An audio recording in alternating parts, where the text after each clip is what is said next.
Assalamualaikum warahmatullahi wabarakatuh. Saya Tanti Yosepa, NIM 2011142 dari kelas PAI 6E. Di sini saya akan membuat video. Video ini saya buat untuk memenuhi tugas UAS mata kuliah pengembangan materi Al-Quran Hadis dengan dosen pengampu Ibu Syarifah HRDG 7MA. Jadi dalam tugas UAS itu ada 6 soal dan saya akan menjawabnya lewat video berikut ini. Langsung saja ke pertanyaan pertama, jelaskan sejarah proses perwahyuan Al-Quran. Jadi, Al-Quran pertama kali turun pada malam Lailatul Qadar, yaitu di Gua Hiro, surah Al-Alaq ayat 1-5. Al-Quran adalah firman Allah Subhanahu wa Ta'ala yang diturunkan kepada Nabi Muhammad SAW melalui malaikat Jibril yang diturunkan secara berangsur-angsur selama 22 tahun, 2 bulan, 22 hari atau selama 23 tahun, 13 tahun di kota Mekah dan 10 tahun di kota Madinah, yaitu mulai 17 Ramadan tahun 41 dari kelahiran Nabi Muhammad SAW sampai dengan 9 Zulhijjah Haji Wada tahun 63 dari kelahiran Nabi atau tahun 10 Hijriah. Soal yang kedua, jelaskan perkembangan studi Al-Quran. Jadi pada abad pertama Hijriah, kegiatan para sahabat dan tabi'in dalam usaha penyebaran ilmu-ilmu Al-Quran dilakukan melalui jalan periwayatan dan pengajaran secara lisan, artinya tidak tulisan atau catatan. Kegiatan-kegiatan tersebut itu merupakan embrio bagi masa pembukuannya. Kemudian pada abad kedua Hijriah ini, ulumul Quran itu memasuki masa pembukuannya dengan memberikan prioritas pada ilmu tafsir. Kemudian pada abad ketiga Hijriah, Ibnu Jarir At-Tabari sebagai penyusun kitab tafsir terbaik, yakni Jami' Al-Bayan fi Tafsir Al-Quran, dan pertama kali menyajikan tafsir dengan mengemukakan berbagai pendapat yang disertai pula dengan tarjih atau disebut dengan metode kritis. Pada abad keempat Hijriah, lahir beberapa kitab ulum Al-Quran seperti Aj'ih Ulumul Al-Quran karyanya Abu Bakar Muhammad Ibnu Al-Qasim Al-Anbari. Abu Al-Hasan Al-Ash'ari menyusun kitab Al-Mu'tazan fi Ulum Al-Quran. Abu Bakar Al-Sijistani menyusun kitab Gard Al-Quran. Kemudian pada abad kelima Hijriah, ilmu-ilmu Al-Quran yang terlahir adalah Jazul Quran karyanya Abu Bakar Al-Bakillani, Al-Burhan fi Ulumul Al-Quran, dan ilmu I'raf karya Ali bin Ibrahim, Ibnu Sa'id Al-Hufi dan sebagainya. Pada abad ke-6 Hijriah, Ibnu Al-Jauzi menyusun kitab Fumun Al-Afinan fi Ulum Al-Quran dengan kitab Al-Muttaba' Ji Ulum Tata'allaq bi Al-Quran, dan Abu Al-Qasim Abdul Ar-Rahman As-Suhaili selanjutnya disusul oleh As-Sakhawi. Kemudian pada abad ke-7 dengan kitabnya yang berjudul Hidayat Al-Murtab bi Al-Mutasabih Sahawiyah, kemudian Abu Sa'man Abdul Rahman Ibnu Ismail itu menyusun kitab Al-Mursid Al-Wajiz bima Yata'allaq bi Al-Quran Al-Aziz. Kemudian pada abad ke-8, Burhanuddin Az-Zarkasi menyusun kitab Al-Burhan fi Ulum Al-Quran. Lalu pada abad 9, Jalaluddin Al-Bulkini menyusun kitab Mawaqi Al-Ulum min Mawaqi Al-Nujum. Pada masa ini pula As-Suyuti itu menyusun kitab At-Tarbir fi Ulam Al-Tafsir dan kitab Al-Itqan fi Ulum Al-Quran.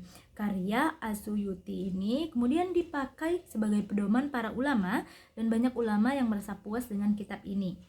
Kondisi ini pun berakibat pada kelesuan atau stagnasi dalam kegiatan tulis-menulis.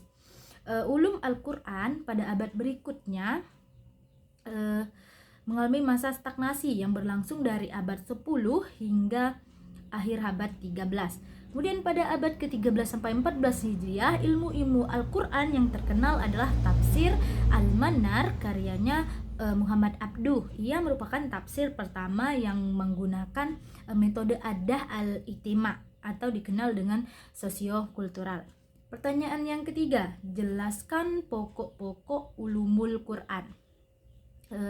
Jadi ulumul Quran itu berasal dari bahasa Arab yang terdiri dari dua kata penyusunan, yaitu ulum dan Al-Quran. Ulum berarti al-fahmu wa al-ma'rifat, yang artinya pemahaman dan pengetahuan. Ulumul Quran itu memiliki posisi dan kedudukannya yang sangat penting karena ia menjadi pintu gerbang bagi pemahaman kandungan Al-Quran yang lebih baik. Dengan perkataan lain, langkah awal yang harus kita lakukan untuk dapat memahami Al-Quran itu dengan pendekatan, yang dimana pendekatan yang digunakan dalam membahas ulumul Quran itu adalah metode deskriptif. Metode deskriptif ini metode yang memberi penjelasan dengan keterangan yang mendalam mengenai bagaimana bagian-bagian Al-Quran yang memuat aspek-aspek ulumul Quran dijadikan alat bantu yang paling utama dalam upaya membaca, lafal ayat-ayat Al-Quran, memahami isi kandungannya, menghayati dan mengamalkan aturan dan hukum ajarannya, serta menyelami rahasia dan hikmah disyariatkannya sesuatu peraturan hukum. Pokok-pokok bahasan ulumul pokok-pokok bahasan yang ada dalam ulumul Quran itu banyak sekali. Salah satunya ada ilmu adab tilawah Al-Quran, yaitu ilmu-ilmu yang menerangkan aturan pembacaan Al-Quran. Kemudian ada ilmu tajwid, yaitu ilmu yang menerangkan cara membaca Al-Quran, tempat memulainya, tempat berhentinya atau wakofnya. Kemudian ada ilmu mawatin an-nuzul, yaitu ilmu yang menerangkan tempat, musim, awal dan turunnya ayat. Kemudian ada ilmu tawarik an-nuzul, yaitu ilmu yang menerangkan dan menjelaskan masa dan urutan turunnya ayat satu demi satu dari awal hingga yang terakhir turun. Kemudian ada ilmu asbab an-nuzul, yaitu ilmu yang menerangkan sebab-sebab turunnya ayat-ayat. Ada juga ilmu qiraat, yaitu ilmu yang menerangkan ragam qiraat mulai dari pembacaan Al-Quran dan banyak lain sebagainya. Kita lanjut ke pertanyaan 4. Jelaskan metode tafsir maudhu'i beserta contohnya. Jadi metode tafsir maudhu'i atau menurut Muhammad Baqir Al-Sadr sebagai metode Al-Tauqidi adalah metode tafsir yang dimana berusaha mencari jawaban Al-Quran dengan cara mengumpulkan ayat-ayat Al-Quran yang mempunyai tujuan yang satu, yang bersama-sama membahas topik atau judul tertentu dan menertibkannya sesuai dengan masa turunnya dan selaras dengan sebab-sebab turunnya. Kemudian memperhatikan ayat-ayat tersebut dengan penjelasan-penjelasan keterangan dan juga hubungannya dengan ayat-ayat yang lain. Kemudian mengistimbatkan hukum-hukum.